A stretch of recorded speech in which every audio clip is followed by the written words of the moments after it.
Well, we picked a spot with solar so we could get this video out to you guys fast, but the ride in was a pretty bumpy road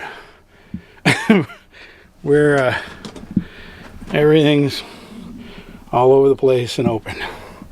Excuse me while I straighten this up. Well, that's a little better. It's a Keyless Space, my bed. Sometimes he gets them mixed up.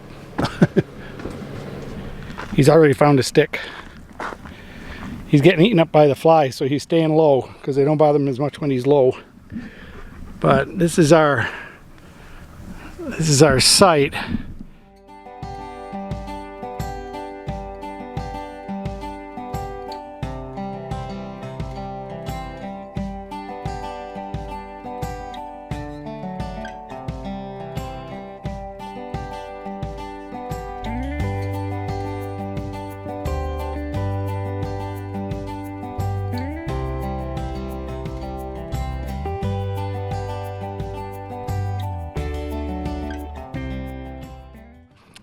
Right down this little path is a stream that we may be using for water. I stopped at a state campground and got water this morning to use for washing and shower and stuff like that, but it occurred to me I hadn't had any water through my water system in over a year, so I stopped and got a bottle of Clorox and literally used it all up. Put it through the hose, put it through the tank, put it through the containers. So I think pretty much my water is all going to be contaminated with Clorox. So I may have to rinse it with this beautiful stream from the Adirondack Mountains. Give me that stick. Give me it. Give me it.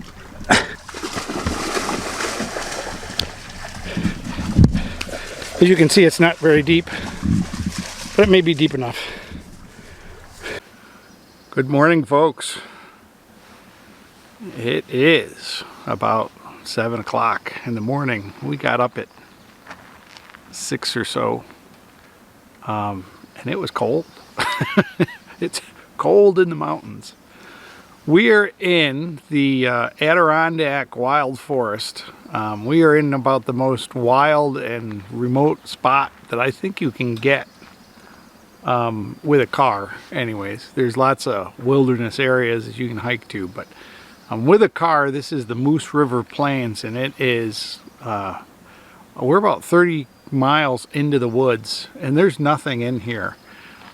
These are campsites that are set up along this set of roads. There's 3 roads that kind of branch off a main road, and it's not a main road, it's just a dirt road. It's a fire road that they keep open for potential forest fires, but there's nothing in here but that one rocky dirt road that destroys my camper as we go down the road.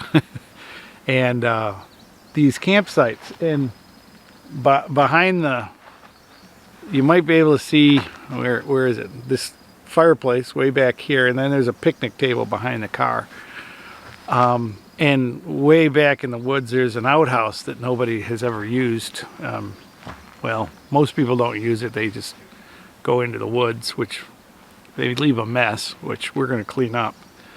But this is just a beautiful place to see all sorts of animals and wildlife. You see moose, deer, raccoons, wolverines, coyotes, all sorts of things that you don't normally see around campgrounds and campsites. So we really love it here. The problem with this is that this is the absolute worst time of the year to be here. It is July 8th, 9th, somewhere in there. And it gets up to about 85, 90 during the day, and then it gets back down to about, last night it was 58 when we woke up at 5:30. And it is the worst time. The bugs are awful. The deer flies, which some people call yellow flies or other flies, they just buzz your head all the time in swarms of 30 or 40 great big ugly flies that if they land on you, they'll bite you, and their bite hurts. They're everywhere. The horse flies are everywhere. The mosquitoes are pretty bad. They're not at their peak, but they're bad enough. The No-See-Ums are out. They come in just after dark, and they can get in my trailer. They can get in without any problem at all. I got so many holes and so many cracks and crevices that aren't sealed. One of the things I plan on doing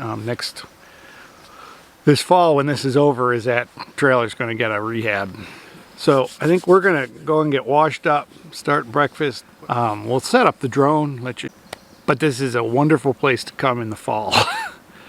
Once this first freeze, usually comes near the end of September, this is a great place to come in the late fall. But don't tell anybody, because I don't want people coming here.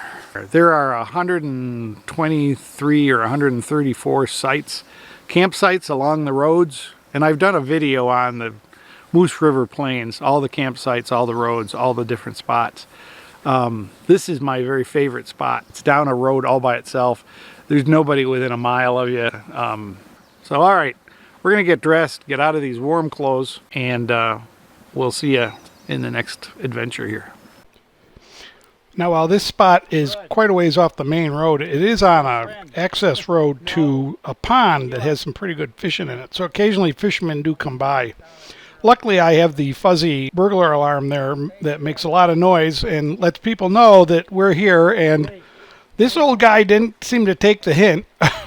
He comes walking around with his dog in his arms, and Akila, of course, is luckily friendly. He's not going to do any damage, but somebody else's dog could have ripped that little mutt apart. And he came in and said hi and said he was going to continue on down to the pond with a canoe. And his wife come along with her dog.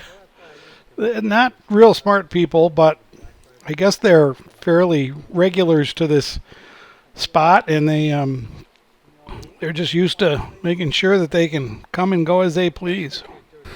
Our campsite is side of this little pond on a trail to the Lost Ponds. That's about a mile up the trail here. And we may hike that tomorrow. There's a lot of trash. We're going to have to take garbage bags. But being so close to water, we have a lot of deer flies and horse flies and big ugly flies. They're really a pain in the neck when the sun's out and it's hot. This is a beaver dam I'm standing on. You can see the little trickle of water that's coming through it, and that just raises the flies up terrible. This is kind of an old beaver meadow over here on our little stream that we have. But it's a really nice little stream. I may use it to cool down. He's going to use it to cool down. Go ahead, Akila. You can get a drink.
Well, since Aquila wouldn't come out from under the car because of the deer flies and horse flies that were attacking him constantly, we decided to hop in the car, enjoy the air conditioning, and travel down the road to look at some of the other campsites that are more in the woods. The woods doesn't have the bugs as bad as the open plains do. So we traveled up to a couple of other sites that we probably could have camped at and been a little happier. We're just doing a little exploring. This is just pretty down here, so I figured I'd bring you along. I'm always thinking about you guys, you know. I don't like to run 40 minutes of road touring. I think that's just awful. There's so many traveling YouTubers that like to show you, you know, their passage down some dirt road, which, you know, they all look the same in my opinion. We saw, I think, a bobcat cross the trail a while back. Aquila was pretty interested, but he doesn't chase wildlife. But this is really nice right in here. It's a terrible day for photography because the sun is so bright that you can't get a decent picture because the white balance just comes off. See if I can get down here.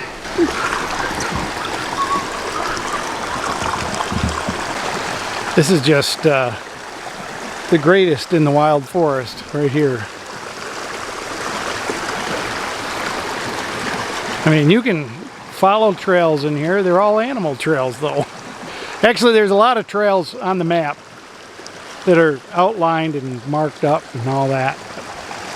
I just like to follow animal trails. He's sharing my rock with me. I think the water's too cold and the sun's too hot. This is cold water. We took a little dip in it this morning to cool off and wash off some of the sweat, and it is cold. Though really, you know, once you get in it and you are used to it, you can survive it. These sure are tasty. It's real easy to clean them too. Wonder where the young ones are. Oh, there are the young ones. As they're not there alone, strutting across the road. They're little ones following her, I'm sure. Isn't she a pretty bird though? Where is she? She sure does blend in. She's got her brood. Unfortunately, as we were getting ready to change campsites to a more wooded one, my laptop crashed, and we really had to just leave the forest. And I kind of panicked and decided we needed to get home in case I needed to buy a new laptop. So we're going to leave this on the road here as we're leaving the forest, and we'll leave this hanger for you, and we'll continue, but it'll be a little different than what we expected. So stay tuned. We'll be back. Thanks, folks.